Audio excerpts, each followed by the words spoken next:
오늘 주신 하나님의 말씀은 사도행전 1장 8절인데요. 다 함께 일어서셔서 하나님 말씀 받도록 하겠습니다. 사도행전 1장 8절 우리 한 목소리로 합독하도록 하겠습니다. 시작. 오직 성령이 너희에게 임하시면 너희가 권능을 받고 예루살렘과 온 유대와 사마리아와 땅끝까지 이르러 내 증인이 되리라 하시니라. 아멘. 하나님의 말씀입니다. 오늘은 특별히 찬양대에 우리 서성목 집사님이 새로 쓰시게 됐어요. 그렇죠, 여러분? 네, 그래서 은혜가 됐죠. 예수님이 찬양하는 것 같아서 특별히 은혜가 되는 것 같습니다. 그래서 우리 이렇게 유소희 집사님 가시고 또 빈자리가 참 어떻게 채워질까 싶었는데 이렇게 서성목 집사님께서 귀한 마음으로 헌신해 주셔서 참으로 감사드립니다. 오늘은 첫 선교 주일로 이렇게 지키게 되는데요. 사도행전 1장 8절의 말씀을 가지고 함께 은혜 나누고자 합니다. 오늘 본문은 예수님께서 부활하신 후에 이제 승천하시기 전에 마지막으로 제자들에게 당부하시는 말씀인데요. 상식적으로 생각하면 예수님께서 승천하시면서 큰 조직을 남겨두시든지 아니면 막강한 군대를 남겨두시든지 아니면 엄청난 학문 체계를 남겨두시든지 싶을 것 같지만 또 세상을 설득할 만한 그런 압도적인 시스템을 남겨두지 아니하시고요. 예수님께서 뭐라고 말씀하시죠? 오늘 1장 8절 말씀 다시 한번 읽어볼게요. 시작. 오직 성령이 너희에게 임하시면 너희가 권능을 받고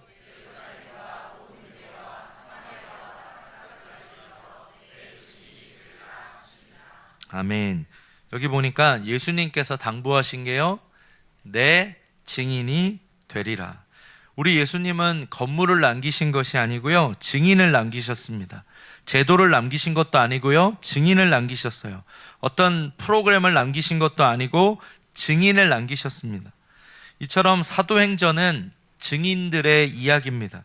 그럼 복음이 어떻게 해서 예루살렘과 온 유대와 사마리아 땅끝까지 전해줄 수 있을까요? 오늘날이라면 SNS를 통해서 유튜브를 통해서 이렇게 증거될 수 있겠지만 그 당시에 누구를 통해서 복음이 증거된 겁니까?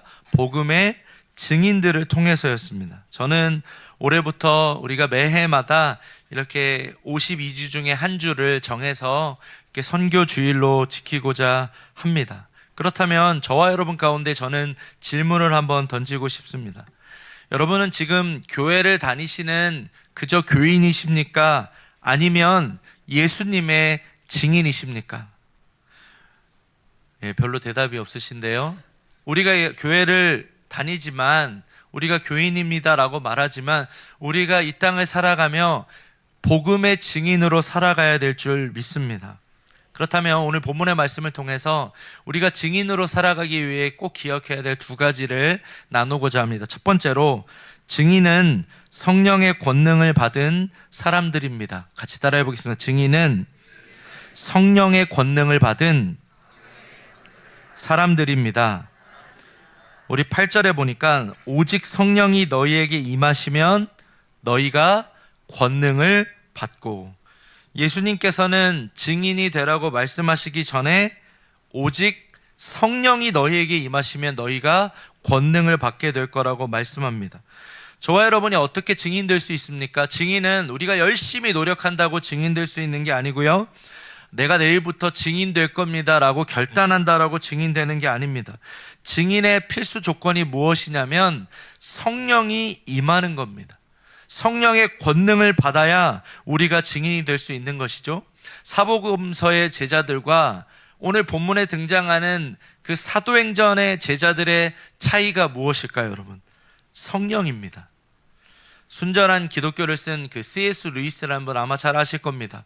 여러분, C.S. 루이스는 기독교를 몰라서 거부했던 사람이 아니고요, 기독교를 너무나 잘 알아서 거부했던 사람입니다. 그런데 여러분, C.S. 루이스가 하나님의 말씀 앞에 그가 무릎 꿇게 되는데요. 흥미로운 것은 루이스는 자신이 그렇게 변화되는 과정에 대해서 어떤 황홀한 순간으로 묘사하지 않았다라는 거죠. 마치 마지못해 돌아선 회심했던 사람처럼 이야기를 하는 것입니다. 무슨 얘기죠, 여러분? 저와 여러분이 왜 이 자리에 있을 수 있게 됐을까요, 여러분? 우리는 저항할 수 없는 은혜를 받은 사람들이에요. 아멘이십니까? 우리가 아무리 주님을 거부하려고 해도 주님께서는, 성령께서 우리 가운데 임하실 때, 그 은혜가 임할 때 우리가 거부한다 할지라도 그 저항할 수 없는 은혜 앞에 주님을 만나게 된 줄 믿습니다. 여러분, 우리의 삶에 어떻게 증인될 수 있습니까? 성령이 임할 때 증인이 된다라는 것이죠. 미국 뉴욕에 가면 그 브루클린 터버너클이라는 교회가 있습니다. 여러분, 이 교회에 그 담임하셨던 목사님은 그 온누리교회를 담임하셨던 고 하영조 목사님이 몇 번 초청하셔서 온누리교회에 오셨었거든요. 짐 신발라라는 목사님이에요. 정말 제가 존경하는 목사님인데, 이분은 원래 이제 그 아버지는 우크라이나 사람이고 어머니는 그 폴란드 분이세요. 그래서 원래 이제 해군사관학교에 농구 선수로 이제 특례 입학을 하게 됐다가 허리를 다쳐서 이제 일반 학교로 옮겨가게 됩니다.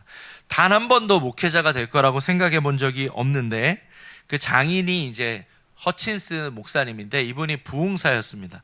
그리고 이제 사위에게 이제 그 기독교 서적을 이제 읽어보라고 준 거죠. 근데 그 기독교 서적을 읽다가 마음에 이제 불이 지펴진 겁니다. 1971년에 이 브루클린 터버너클이 개척할 당시만 해도 20명밖에 안 되는 교인이었는데 예배당 건물에 막 비가 셀 정도였어요. 그 중에 9명이 찬양대로 이제 헌신을 한 굉장히 열악한 환경이었습니다. 근데 지금은 어떻게 됐냐면요, 여러분, 이 찬양대의 모습을 한번 보시면 브루클린 터버너클 이 찬양대인데 너무 유명해요. 그래미상을 여러 번 받았어요. 별로 놀라지 않으시는데 다 그래미상 하나쯤 받으셨나 봐요. 여러분, 진짜 교회 찬양대가 그래미상 받기 쉽지 않잖아요. 근데 이 열악한 상황 가운데 하나님께서 특별한 은혜를 주신 거예요. 그 브루클린 지역에 있는 그 흑인들이 이 예배당에 찾아오게 됐고 갈급한 심령으로 기도하게 된 것이죠. 제가 이 교회를 여러 번 갔습니다. 처음에 방문을 했는데요, 문턱에 탁 들어서는데 눈물이 주르륵 흐르더라고요. 강력한 성령의 임재를 느꼈어요. 왜 그랬을까요, 여러분? 그 현장에 성령을 사모하는 그 힘들게 살아가는 흑인들, 또 많은 사람들, 그 예배자들로 인하여 그들이 사모하는 심령이 되었기에 그 예배 가운데 하나님의 강력한 임재가 있었던 것이죠. 그렇습니다, 여러분. 우리 새노래교회 예배에 어떤 기름 부으심이 있기 위해서 우리가 기억해야 될 것이 무엇일까요? 우리가 먼저 성령을 사모하는 그런 예배자가 되길 주님의 이름으로 축복합니다. 여러분, 오늘 이 말씀을 통해서 우리가 점검해야 될 것이 무엇일까요? 우리가 교인인지 증인인지 한번 점검해 봐야 된다라는 겁니다. 이번에 제자훈련을 제가 하고 있는데 깜짝 놀라는 것은 제가 이 제자훈련을 잘 인도해서 이분이 변하는 것 같지는 않고요, 제가 느끼는 게 뭐냐면 성령님이 이분의 삶을 터치하고 있다는 게 느껴져요. 여러분, 제자훈련 하는데 새벽 기도도 나오시고 또 금요 기도에도 나오시고 제자훈련 하시는데 뭐 성경을 뭐 3시간씩 막 보시고요, 이런 분도 계십니다. 또 어떤 분은 제자훈련 하면서 귀에 솔깃한 어떤 제안을 받아도 지금이 좋다는 거예요. 지금 새벽 기도도 나오고 제자훈련도 하고 성경을 열심히 읽을 수 있는 이 시간이 확보되는 게 너무 좋다라는 것입니다. 여러분, 누가 하신 일일까요? 성령께서 그분을 방문하신 거 아니겠습니까? 오늘 이 자리에 계신 분들 가운데, 목사님, 저도 제자훈련 왕년에 했을 때 그랬습니다. 여러분, 왕년에 했던 이야기 하지 마시고요, 오늘 이 시간 저와 여러분이 증인으로 살아가고 있느냐라는 것입니다. 여러분, 성령의 충만을 우리가 받아야 됩니다. 예수님을 처음 믿으면 성령님이 누구나 내주하세요. 근데 여러분, 십수년을 신앙생활해도 우리가 성장하지 않는 이유가 무엇일까요? 성령 충만을 구하지 않기 때문이에요. 어제의 성령 충만으로 오늘을 살아갈 수 없고요, 오늘의 성령 충만으로 내일을 살아갈 수 없다라는 것이죠. 오늘도 우리의 삶 가운데 성령을 구하시길 주님의 이름으로 축복합니다. 지난 8개월을 돌아보면은요, 제가 처음 몇 개월은 제가 열심히 한번 해보려고 했던 것 같아요. 지금도 뭐 최선을 다해서 성실하게 하려고 애를 쓰지만, 그때 그 초반에는 제 노력으로 하려고 했던 것 같습니다. 그런데 여러분, 그러다 보니까요, 제가 탈진이 오겠더라고요. 근데 지금은 여러분, 제가 누구를 의지할까요? 성령님을 의존합니다. 성령의 충만함을 구합니다. 제 힘으로 감당할 수 없기에 성령님, 내 삶 가운데 임재하여 주시옵소서. 여러분, 지금 어떤 상황 가운데 있습니까? 여러분이 구해야 될 것이 무엇일까요? 여러분의 마음 가운데 어디에서 무엇을 하든지 성령 하나님, 내 삶 가운데 임재하여 주시옵소서. 그렇게 기도하시는 우리 증인들 되시길 주님의 이름으로 축복합니다. 이 찬양이 떠올랐습니다. 빈들의 마른 풀같이, 우리 같이 불러볼까요? 시들은 나의 영혼, 주님의 허락한 성령 간절히 기다리네. 가물어 메마른 땅에 단비를 내리시듯 성령의 단비를 부어 새 생명 주옵소서.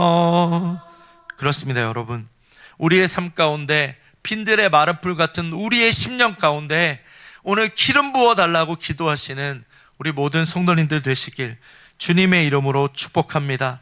그래서 이 선교 주일에 주님, 우리가 이 땅을 살아가면서 교인으로 살아가지 않게 하여 주시고, 부활의 복음을 증거했던 제자들처럼 이 땅을 살아가며 복음의 증인 되게 하여 주시옵소서. 그런 우리 새노래교회 성도님들 되시길 주님의 이름으로 축복합니다. 두 번째로, 증인은 땅끝까지 보냄을 받은 사람들입니다. 같이 따라해 보겠습니다. 증인은 땅끝까지 보냄을 받은 사람들입니다. 우리 8절 하반절 다 함께 읽겠습니다. 시작.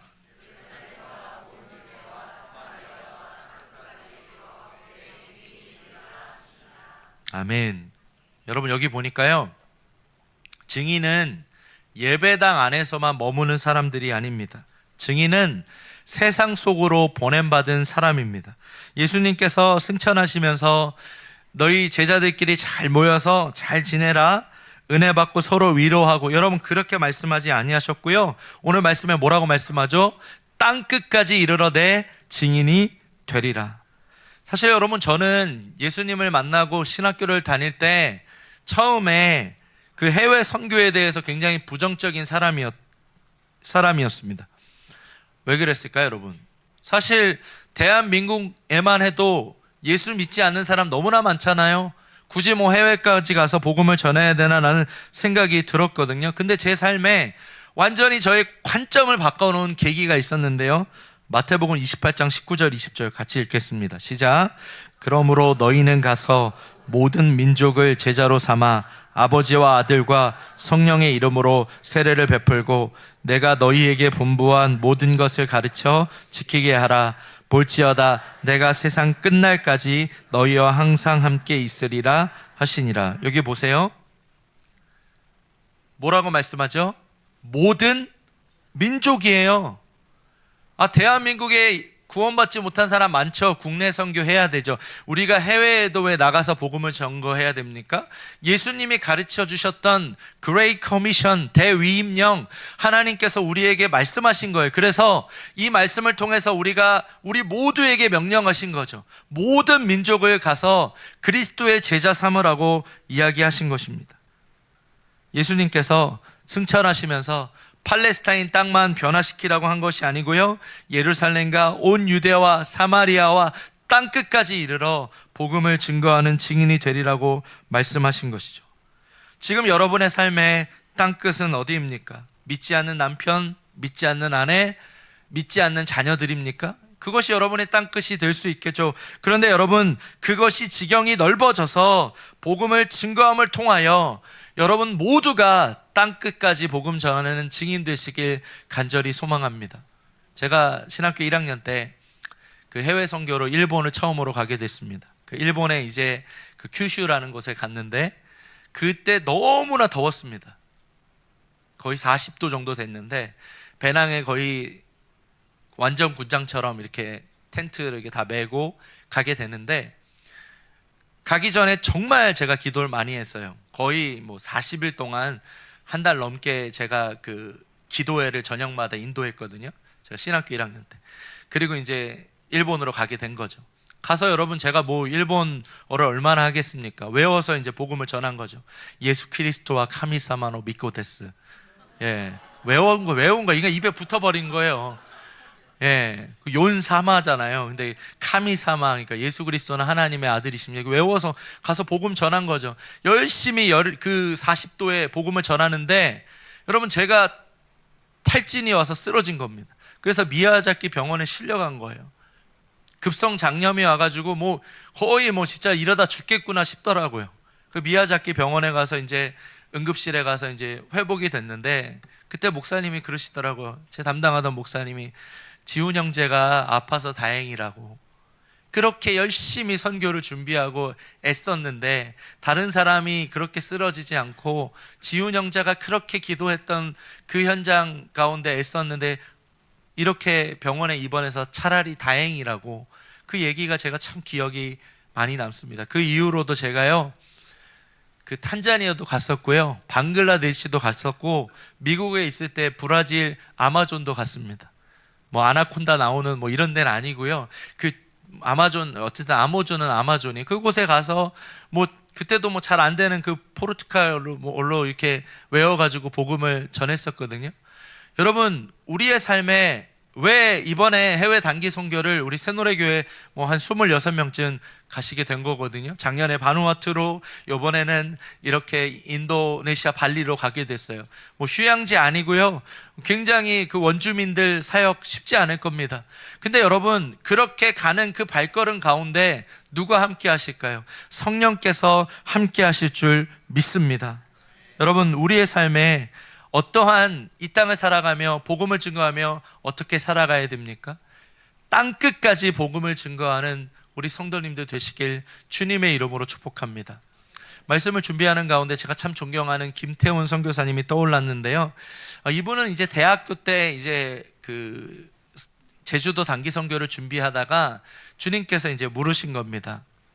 사랑하는 태훈아, 내가 원하는 곳에 너도 함께 갈 수 있겠니? 그랬더니 네, 그렇습니다. 하나님, 어디든지 가겠습니다 한 거예요. 이제 나중에 이제 이분이 그 서울대 의대를 졸업하고 레지던트를 과정을 거치고 이제 군복무 대체로 방글라데시에서 3년을 보낸 후에 서울대학병원에 2년 정도 근무하다가 이제 아산병원에 있었습니다. 근데 여러분, 그때 이제 하나님이 진짜 선교사로 헌신하게 됐던 마음을 주신 거예요. 그러니까 주변에서 무슨, 야, 너 그 의사 그 교수 되고 나서 나중에 가라. 뭐 지금 안 해도 되지 않겠냐. 5년 뒤, 10년 뒤에 가라. 그랬더니 그때 되면 자신이 오히려 그때는 선교사로 헌신할 그 영성이 남아있지 않을 거라는 생각이 들었다는 겁니다. 그런데 여러분, 이분이 자신의 삶 가운데 이제 가장 좋은 때를 보내야 되겠다라는 생각을 가지고 헌신을 했는데, 처음에는 이제 남수단이라는 곳에서 정부 보건 사업을 하다가 말라리아에 걸리게 됩니다. 이제 몸이 쉽게 회복되지 않았던 거죠. 그래서 그런 가운데 하나님이 이분의 삶을 깊이 만나 주셨는데요. 영상을 보고 계속해서 말씀 나누도록 하겠습니다.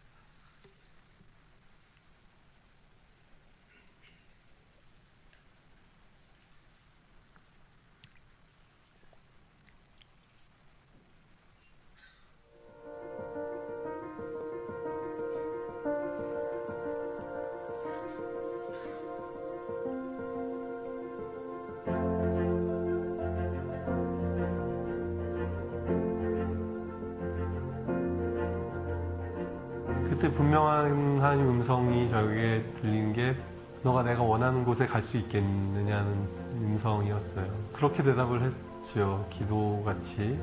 주님이 함께 하신다면 어디든 갈 수 있을 것 같습니다. 예수님이 저희 마음에 확신을 주셨고, 그리고 저희 남편 마음에 확신을 주셨고, 그 결정이 너무 기뻤기 때문에 어느 길로 가든 돌아가는 것 같아도 거꾸로 가는 것 같아도 예수님만 따라가면 하나님께로 가는 그 길이니까. 네.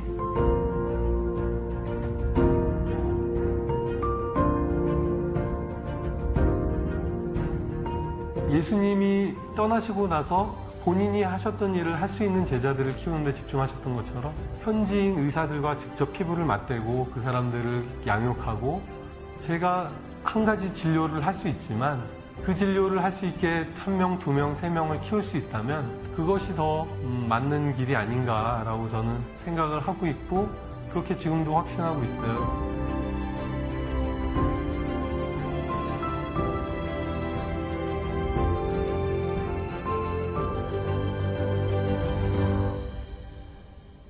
어느 날 몸이 좀 불편한 것을 발견을 했고 괜찮겠지 하다가 통증이 이제 발의 통증이 너무 심해져서 한국 가서 좀 치료를 받아야겠다 해서 한국을 갔는데 병원 가서 파킨슨이라는 걸 알게 됐죠. 앞으로 나는 어떻게 될까? 그리고 저희가 아이도 셋이나 있고 하다 보니까 이 가장으로 어떻게 되나? 실질적인 고민들이 사실은 많이 됐죠. 근데 너무 그 생각하는 것 자체가 괴로운 거예요.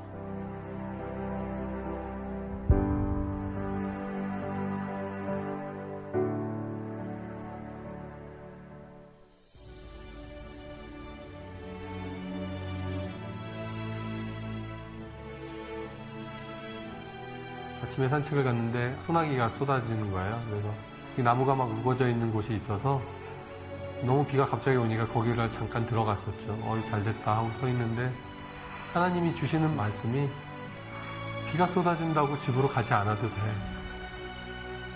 라는 마음을 주시는 거예요. 그래서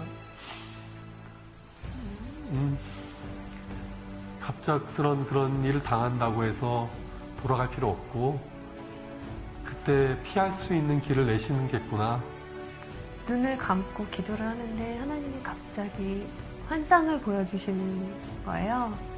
제가 천진난만한 표정으로 애기같이 정말 애기처럼 예수님 품에 이렇게 안겨가지고 예수님이 어디론가 걸어가시는 환상을 보여주셨어요. 예수님 발에서는 피가 흐르고 있었고 저는 너무 행복하게 안겨서 가는 거죠. 그때 다시 알게 됐어요. 아, 선교가 내가 하는 게 아니었구나, 진짜로. 나는 그냥 예수님 품에 안겨있는 축복을 누리는 거고 그 힘든 길을 가는 거는 예수님이 가시는 거구나.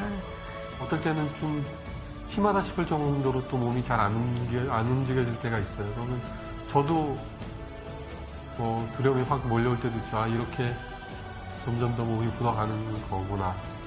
없는 것들, 세상에 천한 것들을 하나님이 더 기뻐 사용하시죠. 왜냐하면 하나님의 능력을 드러내시기가 더 편하니까.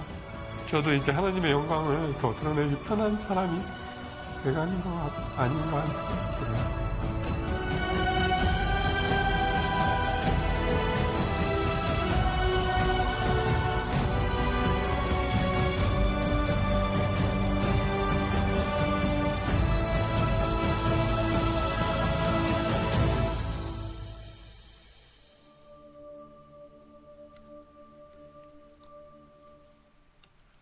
여러분, 김태훈 선교사님은 제가 미국에 있을 때도 뵀었거든요. 더 많이 이렇게 굳어 가시더라고요. 근데 여러분, 계속해서 선교 사역을 감당하고 계세요. 이 아내 되시는 우리 김희연 선교사님 뭐라고 말씀하셨죠? 선교는 내가 하는 것이 아니었구나.